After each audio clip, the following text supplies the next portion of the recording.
Role sir.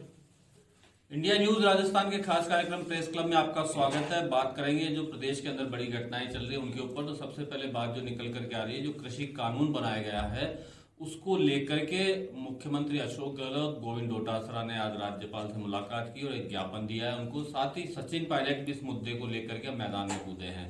एक तो बड़ी खबर ये निकल कर आ रही है। दूसरी, मुख्यमंत्री अशोक गहलोत आज प्रदेश के अंदर कई सौगातें दे रहे हैं जिनका लोकार्पण और शिलान्यास का कार्यक्रम है वो चल रहा है। इसके अंदर जयपुर के अंदर भी सौगातें मिली है। क्या कुछ इसमें खास रहा है ये बात करेंगे हमारे साथी दिनेश जांगी के साथ में। साथ ही कोरोना के जो हालात है उनको लेकर के हमारे साथी बसंत पांडे से बातचीत करेंगे। साथ ही आज पंचायतों के चुनाव भी संपन्न हुए हैं, क्या कुछ रहा है इस पे बातचीत करेंगे अपने साथी दिनेश जांगी। सबसे पहले बात करते हैं कृषि कानून को लेकर के क्या सियासत चल रही है। जी देखिए, कृषि कानूनों को लेकर कांग्रेस ने एक राष्ट्रव्यापी आंदोलन की शुरुआत कर रखी है, जिसके तहत पहले चरण में तमाम दिग्गजों ने अपने अपने राज्यों में जाकर प्रभारियों के साथ प्रेस कॉन्फ्रेंस की और 28 सितंबर यानी आज राज्यपालों को जाकर ज्ञापन दिए। तो राजस्थान में भी मुख्यमंत्री अशोक गहलोत और पीसीसी चीफ डोटासरा राजभवन पहुंचे और राज्यपाल कलराज मिश्र को ज्ञापन दिया, जिसमें उन्होंने मांग की है कि इन कानूनों को वापस लिया जाए और उनमें संशोधन किया जाए और लिखित में ये उसमें उल्लेख किया जाए कि हम मंडियां और समर्थन मूल्य समाप्त नहीं कर पा रहे। हालांकि पहले पीसीसी से पैदल मार्च का कार्यक्रम था राजभवन तक, लेकिन धारा 144 लगे होने के चलते इस कार्यक्रम को स्थगित कर दिया गया। तो राष्ट्रपति के नाम ये ज्ञापन राज्यपाल कलराज मिश्र को दिया गया है और आगे भी अब प्रोग्राम जारी रहेगा। मजदूर किसान बचाओ दिवस मनाया जाएगा, किसान सम्मेलन आयोजित होंगे और सचिन पायलट भी आज मैदान में कूदे हैं इस मुद्दे को लेकर के। उन्होंने प्रेस कॉन्फ्रेंस बुलाई है लंबे दिनों के बाद। जी देखिए, सचिन पायलट भी कई दिनों बाद मीडिया से मुखातिब हुए और जब उनसे ये पूछा गया क्या ये कानून कृषि के जो बने हैं क्या राजस्थान में भी लागू होंगे, तो उन्होंने कहा कि वैसे तो एग्रीकल्चर है वो राज्य की सूची का विषय होता है, जब हम उनका विरोध कर रहे हैं तो फिर लागू होने की बात कहां से आई, क्योंकि महाराष्ट्र सहित कई राज्य कह चुके हैं कि हम इन कृषि कानूनों को अपने अपने राज्यों में लागू नहीं करेंगे। हालांकि सरकार की तरफ से, मुख्यमंत्री की तरफ से अभी ऐसा बयान आया नहीं है, क्योंकि बिल कानून के अंदर कई ऐसे प्रावधान है कि सेंटर से आपकी जो राशि है, बजट राशि है, फिर वो नहीं मिलेगा, उसका गुण अवगुण के आधार पर उसका कहना पड़ेगा। लेकिन सचिन पायलट ने कहा कि जब हम विरोध कर रहे हैं तो फिर लागू करने की बात कहा जा सकती है। उनकी राय एक बार फिर कह सकते हैं सरकार से अलग निकल कर आई। साथ ही डूंगरपुर आंदोलन को लेकर भी उन्होंने अपना पक्ष रखा और कई मसलों पर खुलकर उन्होंने कई दिनों बाद मीडिया से बातचीत की। लेकिन उस पर भी बोले कि जो उनकी कमेटी बनी हुई है 3 सदस्यीय कमेटी के बारे में उनसे कोई सवाल जवाब हुआ हो। बिल्कुल, उन्होंने कहा कि 3 नेताओं की बनी कमेटी है, वो अपना काम कर रही है, मैं लगातार उनसे संपर्क में हूँ। मैंने और मेरे विधायकों ने उनको अपनी बात बता दी है, फिर भी कोई बात होगी तो हम और कमेटी के समक्ष उपस्थित हो जाएंगे। साथ ही उन्होंने दावा किया जो शिकायतें हमने बताई है कमेटी जरूर उनका निस्तारण करेगी। मैं राहुल गांधी और सोनिया गांधी से भी संपर्क में हूँ, ये सचिन पायलट ने कमेटी को लेकर कहा।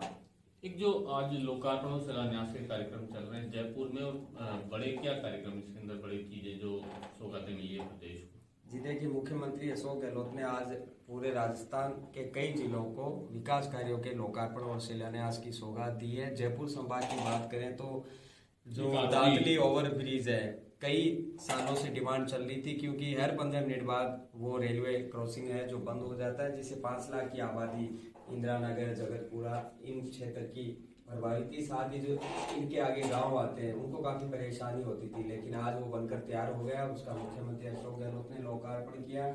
इसके अलावा जो देहलावास सीवरेज ट्रीटमेंट प्लांट है वो भी एक बड़ा है, काफी पुराना हो गया था, उसके अपग्रेडेशन का भी उन्होंने शिलान्यास किया। इसके अलावा मार्केट जो है परकोटे का, खास तौर से उसमें बरामदों के संरक्षण एवं मरम्मत कार्यों का शिलान्यास किया। कई स्कूलों के नए निर्माण भवन और अन्य कामों का शिलान्यास। लेकिन सब आजकल वर्चुअल उससे ही हो रहा है उनका कार्य। बिल्कुल, कोरोना काल में इतने हजारों करोड़ अरबों रुपए के विकास कार्य के लोकार्पण शिलान्यास भी एक अच्छी बात है, और कि विकास के कहीं न कहीं ब्रेक नहीं लगे हुए, वो रफ्तार से आगे जारी है। एक जो पंचायतों के चुनाव हुए हैं, क्या कुछ शांति से निपट गए? क्या 947 ग्राम पंचायतों में बता रहे हैं? आज देखिए, 947 ग्राम पंचायतों में सरपंच और पंचों के लिए वोटिंग हुई। सुबह 7:30 बजे से लेकर शाम को 5:30 बजे तक मतदान हुआ। सुबह सुबह लोग अपने घर का काम काज करते हैं, इसलिए मतदान में उतनी तेजी नहीं देखी गई, लेकिन दोपहर बाद जब लोग फ्री हुए तो मतदान बूथों की और उमड़े और अच्छा खासा मतदान हुआ, क्योंकि गांव में जो सरपंच और पंच के लिए वोटिंग होती है वो आपस में दो गुटों की जोर आजमाइश होती है और हमेशा मतदान प्रतिशत बढ़ के ही रहता है, जो तकरीबन 70% के आसपास तो अभी पहुंच चुका है। देर रात तक या कल सुबह तक लेटेस्ट आंकड़े आएंगे तब और मतदान प्रतिशत बढ़ेगा। बुजुर्ग हो, युवा हो, सभी ने मतदान में काफी उत्साह दिखाया और कह सकते हैं कि छिटपुट घटनाओं को छोड़कर मतदान यहाँ पर शांतिपूर्ण हुआ है। और अब परिणाम रात तक आ जाएंगे। इस बार कोरोना के चलते कई जो व्यवस्थाएं की गई, जैसे 1000 मतदाता जिस बूथ पर थे उन्हें 900 कर दिया गया। मास्क के बिना किसी को भी वोटिंग नहीं दी गई। दिव्यांग और बुजुर्गों को प्राथमिकता दी गई। हमेशा सरपंचों के चुनाव में मतदान होते ही जो आ जाती, शायद इस बार ये रखा नहीं गया, अगले दिन का इसके लिए या बाद में रखा गया। चलिए, ये थे जो सियासी घटनाक्रम है उनकी खबरों के ऊपर। कोरोना को लेकर के क्या चल रहा है?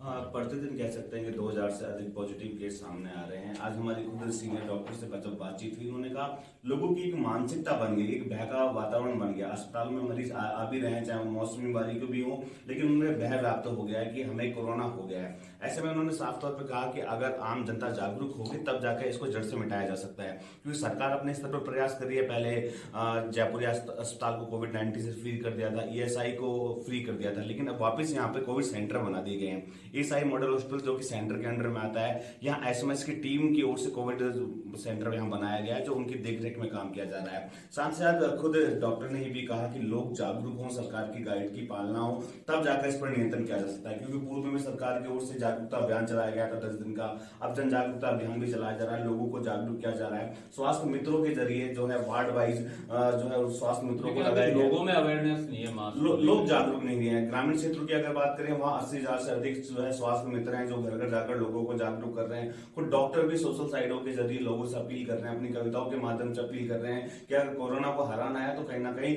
लोगों को सरकार की गाइडलाइन की पालना करनी होगी।